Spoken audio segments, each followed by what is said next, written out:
नमस्कार, आदाब, सत श्री अकाल, जय भीम, जोहार। मेरा नाम है कन्हैया कुमार। दोस्तों, हम बेहद ज़रूरी आप लोगों के बीच में खबर लेकर के आए हैं और शायद इस खबर को आप लोगों को देखना बहुत ज़रूरी है। जी हाँ दोस्तों, जैसा कि आप देख रहे हैं कि अलग अलग प्रदेशों से जो एग्जिट पोल आ रहे हैं, एग्जिट पोल को देखते हुए कहीं ना कहीं जो हमारे लोग हैं वो भ्रमित हो रहे हैं। SC ST OBC समाज के खासकर जो भ्रमित हो रहे हैं, कहीं ना कहीं अब ये कांग्रेस को भी डर सताने लग गया है हार का। तो कहीं ना कहीं आप सभी लोगों को ये वीडियो देखना ज़रूरी है। जिस प्रकार से कहीं ना कहीं मैंने पहले ही बताया आप लोगों को कि ये जो माहौल तैयार करने का जो काम किया जा रहा है, आपने देखा होगा कि इसके पहले ओपिनियन पोल दिखा करके कहीं ना कहीं बीजेपी पार्टी के लिए जो गोदी मीडिया है वो माहौल तैयार करता है। इसके बाद जो एग्जिट पोल आ रहे हैं, एग्जिट पोल दिखा करके कहीं ना कहीं ये माहौल बनाने का काम कर रहा है। जैसे इसका उद्देश्य सबसे पहले ये है, मैं इसका उद्देश्य बता देता हूँ आप लोगों को। जो माहौल बनाने का उद्देश्य होता है कहीं ना कहीं इस पर, जिस प्रकार से इनके ऊपर EVM में गड़बड़ियों के जो मामले सामने आ रहे थे, हो सकता माहौल बनाने के बाद EVM में बहुत बड़ी गड़बड़ियां की जाएं। जिस प्रकार से अन्य जगह से खबरें भी आ रही हैं, तो ये हो सकता है कि यहाँ पर और भी ज़्यादा गड़बड़ियाँ की जा रही। खैर, हम ये बात छोड़ते हैं। आगे जिस प्रकार से मैं आप लोगों को बताना चाह रहा था कि जो एग्जिट पोल आए हैं, पांचों राज्यों के जो एग्जिट पोल यहाँ पर दिखाए जा रहे हैं, कहीं एक तरफा जो एग्जिट पोल दिखाए जा रहे हैं, चाहे वो मध्य प्रदेश में हो, छत्तीसगढ़ में हो, राजस्थान में हो, तेलंगाना में और मिजोरम में हो।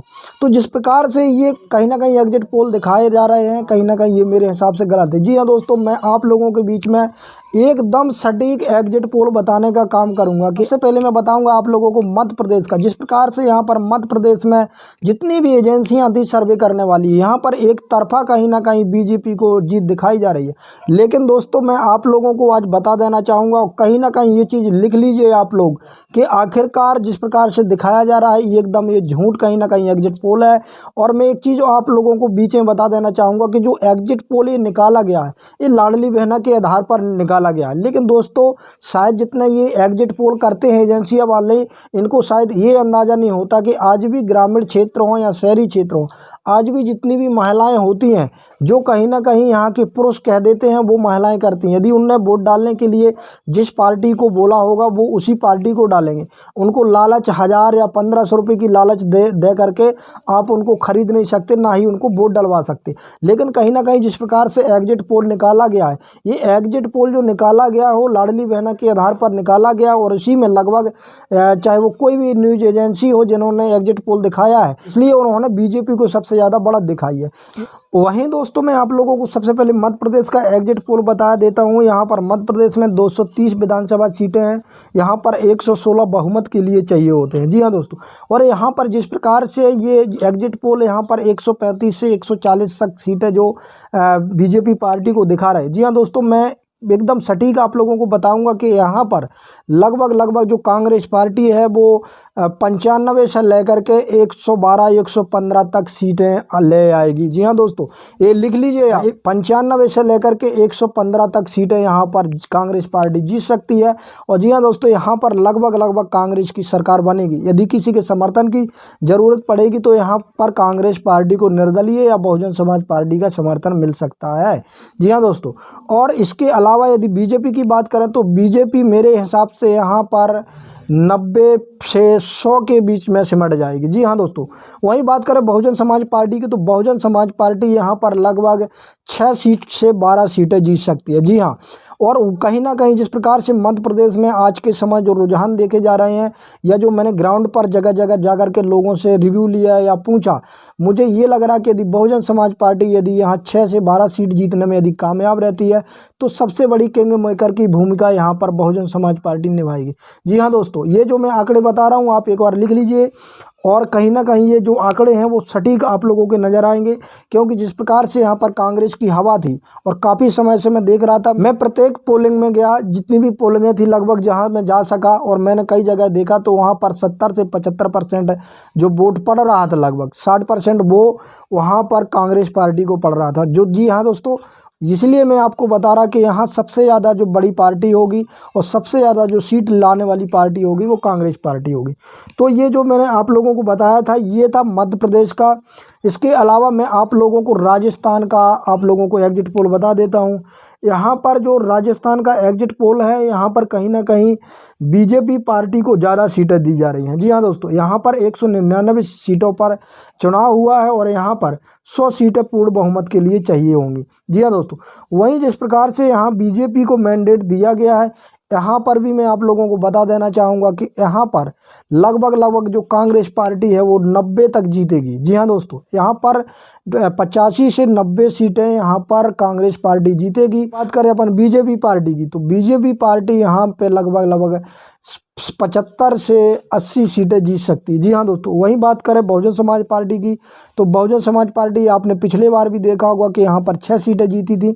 इस बार जिस प्रकार से वहाँ का माहौल दिख रहा था, यहाँ पर हो सकता है कि वो लगभग 8 से 10 सीटें जीत सकती हैं। जी हाँ दोस्तों, और कहीं ना कहीं राजस्थान में भी किंग मेकर की जो सबसे बड़ी भूमिका निभाएंगी वो बहन कुमारी मायावती जी के हाथ में कमान होगी। बाकी देखना ये होगा कि वो किसको वहाँ पर समर्थन देने का काम करती है। इसके अलावा दोस्तों मैं छत्तीसगढ़ का आप लोगों को एग्जिट पोल बताऊंगा। जिस प्रकार से यहाँ पर छत्तीसगढ़ में कहीं ना कहीं कांटे की टक्कर दिखाई दे रही है, यहाँ पर भी कांग्रेस और बीजेपी पार्टी की, लेकिन तीसरी पार्टी का यहाँ नाम नहीं लिया जा रहा। जी हाँ दोस्तों, मैं आप लोगों की जानकारी के लिए एक चीज़ बता दूं कि जो छत्तीसगढ़ में चुनाव हुआ है, छत्तीसगढ़ में यहाँ पर बीएसपी पार्टी है और गोंडवाना गणतंत्र पार्टी ने मिल करके यहाँ चुनाव लड़ा था।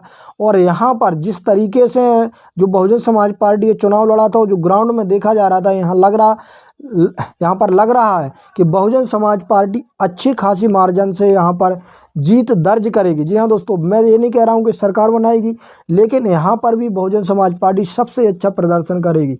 यहाँ पर 90 सीटें हैं, 46 बहुमत के लिए चाहिए होती हैं।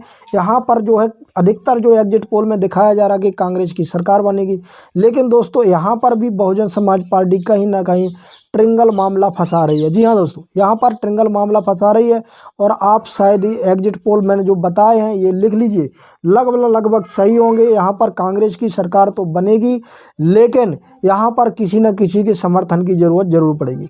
इसके अलावा दोस्तों हम आ जाते हैं तेलंगाना में। जी हाँ दोस्तों, तेलंगाना में मैंने आप लोगों को पहले ही बताया था, यहाँ बीआरएस की सरकार थी और बीआरएस की सरकार होने के बावजूद जिस प्रकार से बहुजन समाज पार्टी ने यहाँ पर ग्राउंड में लड़ाई लड़ी है, वो भी आरएस प्रवीण के साथ। मैंने पहले भी कई वीडियो में आरएस प्रवीण का जो जीवन संघर्ष रहा है वो मैंने आप लोगों को बताया, और कहीं ना कहीं जो एससी एसटी ओबीसी समाज था वहाँ का सबसे ज़्यादा आरएस प्रवीण के साथ था। जी हाँ दोस्तों, तो कहीं ना कहीं जिस प्रकार से यहाँ पर दिखाया जा रहा है, तेलंगाना में 119 सीटें हैं, यहाँ पर बहुमत के लिए 60 सीटें चाहिए होती हैं। यहाँ पर कांग्रेस की सरकार बनती नजर आ रही। जी हाँ जो दोस्तों, यहाँ पर जितने भी सारे एग्जिट पोल हैं यहाँ पर कांग्रेस की सरकार बना रहे हैं। यहाँ पर मेरा भी जो लगभग रुझान रहेगा दोस्तों, यहाँ पर कांग्रेस की सरकार बनेगी, लेकिन कहीं ना कहीं ऐसा लग रहा कि यहाँ पर 2-4 यदि सीटें कम जाती हैं तो यहाँ पर बहुजन समाज पार्टी का समर्थन लेना पड़ेगा। और कहीं ना कहीं यहाँ पर भी जिस प्रकार से आरएस प्रवीण ने चुनाव लड़ा है, यहाँ पर भी कहीं ना कहीं जो ट्रिंगल मामला है वो फंसता नज़र आ रहा है। इसके अलावा दोस्तों हम बात करेंगे मिजोरम की। मिजोरम में जो एग्जिट पोल है, यहाँ पर 40 सीटें हैं। 30 सीटें यहाँ पर पूर्ण बहुमत के लिए चाहिए होती हैं, लेकिन जिस प्रकार से यहाँ पर रुझान आए हैं और एग्जिट पोल आए हैं, यहाँ पर भी कहीं ना कहीं जो कांग्रेस है, कांग्रेस को 5 से 9 सीटें दी हैं, वहीं एमएनएफ को 10 से 14 सीटें दी हैं, वहीं जीपीएम को 15 से 25 सीटें दी हैं। जी हाँ दोस्तों, यहाँ पर जीपीएम की सरकार जरूर बनेगी। यहाँ पर जो देखा जा रहा है दोस्तों, मिजोरम में कहीं ना कहीं यहाँ पर जो सबसे ज़्यादा टक्कर रहेगा वो एमएनएफ के साथ और जीपीएम के साथ रहेगा। जी हाँ दोस्तों, वहीं कांग्रेस यहाँ पर किंग मेकर की भूमिका निभाएगी। मिजोरम है जो कहीं ना कहीं यहाँ पर तीसरी जो सबसे बड़ी पार्टी बनेगी वो कांग्रेस पार्टी बनेगी, और कांग्रेस जिसको समर्थन देगी उसी की सरकार बनेगी। जी हाँ दोस्तों, अब देखना ये होगा कि आखिरकार कांग्रेस किसको देती है। और जो कहीं ना कहीं मैंने 5 राज्यों के आप लोगों को एग्जिट पोल बताए हैं और जो मेरा अनुभव रहा है कहीं ना कहीं वो मैंने आप लोगों के बीच में शेयर किया है।